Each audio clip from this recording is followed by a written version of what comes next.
let's talk about another horror franchise that I love and I've wanted to talk about for a long time, and I don't know why the hell I haven't talked about it yet. The Chucky franchise. Now, this is one that I started out whenever I first started watching horror, because Chucky to me as a kid, I was actually traumatized by Chucky, by just seeing an image of him. It scared me to death. And I remember whenever Seed of Chucky came out in the theater, I went and saw The Incredibles, and I remember seeing that as a kid. I remember seeing that image of him on the poster for Seed of Chucky, and it terrified me, and I was scarred for a while. Like, I couldn't even sleep that night. And then one year, a couple years later, I was just on the internet looking at something at movies, and then a picture of Chucky popped up, and then I was like, okay, this isn't that scary anymore. And then I had that weird kind of obsession thing where, like, I was thinking to myself, I can watch these. I can slowly edge my way into these movies, and I did. And this was one of the first horror franchises I've ever watched, and wanted to, and like even like I wanted to watch all of them really quickly. And I gotta say, I've seen all of these Chucky movies hundreds of times now. Since I think it's been like since I was 13 that I've been watching them, so like 11 years. But I've seen them so many times, and honestly, every film in the franchise, I think I love a majority of them, and there are a couple I just like okay, but I don't hate or dislike any of them. So that's a cool franchise that has 7 installments and is still going fresh for me personally. But I really do love this franchise, and it's so fun and so entertaining, and it's just that type of rewatchability where I can watch these anytime. I've seen them so many times, and it just never gets old. It's just one that I always stick with. And the first film, Child's Play, is an interesting one because the way this movie was marketed, the way it looked before, like, Chucky became a big thing, before it became a craze, the movie didn't, in the marketing, like, show him really. It just showed like a picture of like eyes and like somebody falling out the window on the poster, the Aunt Maggie character. And it didn't really, until it came out on VHS, it didn't really show Chucky himself, which I thought was really funny. You didn't expect what, like, a lot of people didn't expect what this was. Like, they didn't understand. And I really liked that the first movie did that. The first movie, unlike all the others, does take a long time to show Chucky in his true form. Like, you see him move around or move like his eyes or talk in a way that you wouldn't expect it all to talk, but like he doesn't actually pop out of himself and be like animated Chucky until like the halfway point of the movie.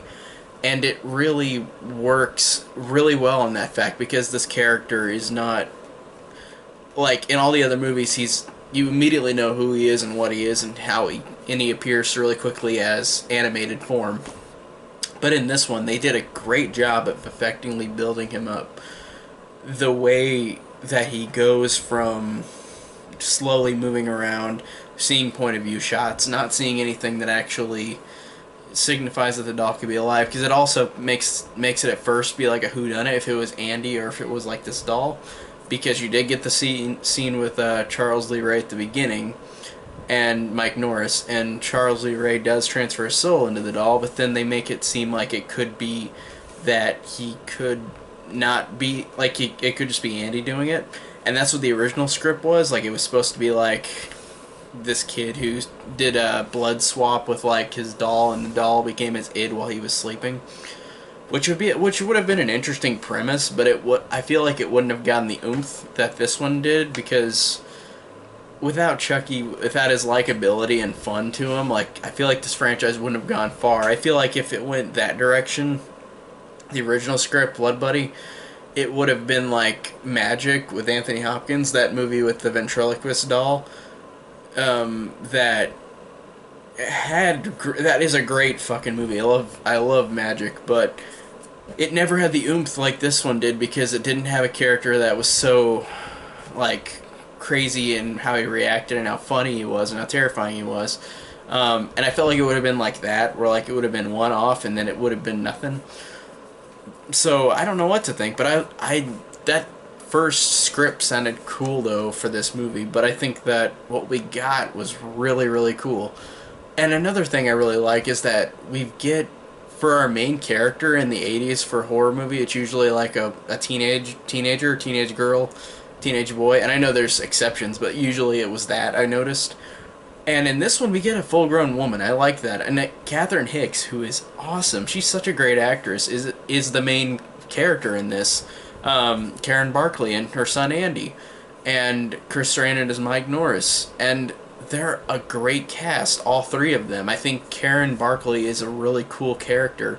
She's not developed much, but I like how you really get the easy gist of what is up with her. Like her she's low on money. Her husband died. She's just literally not able to buy much stuff with money. Like, she's kind of poor with her son. And I like the idea of how, because she's so, like, she's poor, she can't get Andy the good guy doll, and then it makes her feel bad, so she buys one off like a bum in the streets, which is the one that is Chucky. But I like the idea of that family dynamic of her, like, feeling bad for him, that she gets it because of that. It was for an act of love, and I thought that was cool. And I thought that was a cool how this movie is kind of like a family drama in a way, a little bit. But I mean, of course, it's not that completely. It's just got elements of that, which I think is cool because it makes you like the family even more, and it makes the characters really, really likable. And I like how Chris Sarandon, who plays Mike Norris, is great in this movie, but his character would have been like something really bland if he wasn't involved. Like, he's a really good actor that can give something for something that probably wouldn't have benefited much. Like, for example, in Fright Night, like, he is awesome in that movie. And maybe if it was another actor playing his character, he probably wouldn't, it might not have been as good. It might have been bland, but Chris Sarandon, like, is good at making these characters really noteworthy. And that really is awesome that he does it again in this movie, because he's really awesome in here. And I like how, since it's Tom Holland, who is a fantastic director, I haven't seen all of his stuff, but I am going to, he does a great job of, like Fright Night, where it's kind of a horror comedy, but this is no way the same horror comedy like Bride of Chucky or Seed of Chucky was, where, like, it's really overt. In this one, it's very, very subtle comedy. Like, it's silly comedy, but, like, I mean, it's comedy where it's not like throwing a joke at you. It's just like the reaction of the doll is funny, or little moments where, like, when Chucky's on the elevator just sitting there inanimate, and this couple comes on and they are saying something about their doll in the elevator, and then they leave, and then the woman goes, "Ugly doll," and then whenever you see the elevator go up, Chucky just says, "Fuck you." Like, it's funny like that, but it's not overly, even though I do love Bride of Chucky, which is really horror comedy, but this one is very subtle with the humor, and I think that that's cool. And it does have that Tom Holland sense of humor to it, which I love. I love his humor, and how he does a great job of melding comedy and horror together. He's really awesome at that.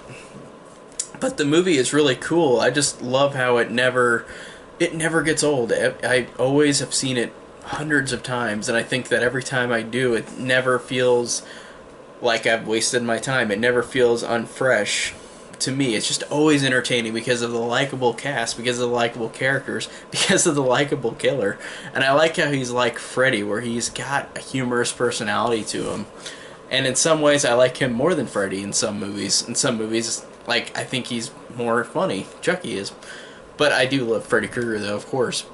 So, not dogging at him at all, but I think that this is just a fun, great first iteration of Chucky, and I think it's awesome how this franchise has still stayed great to me. Like, no matter what film it is, there's not one I've disliked or hated. I've loved almost every one of them. A couple of them are the exception, but they're not terrible.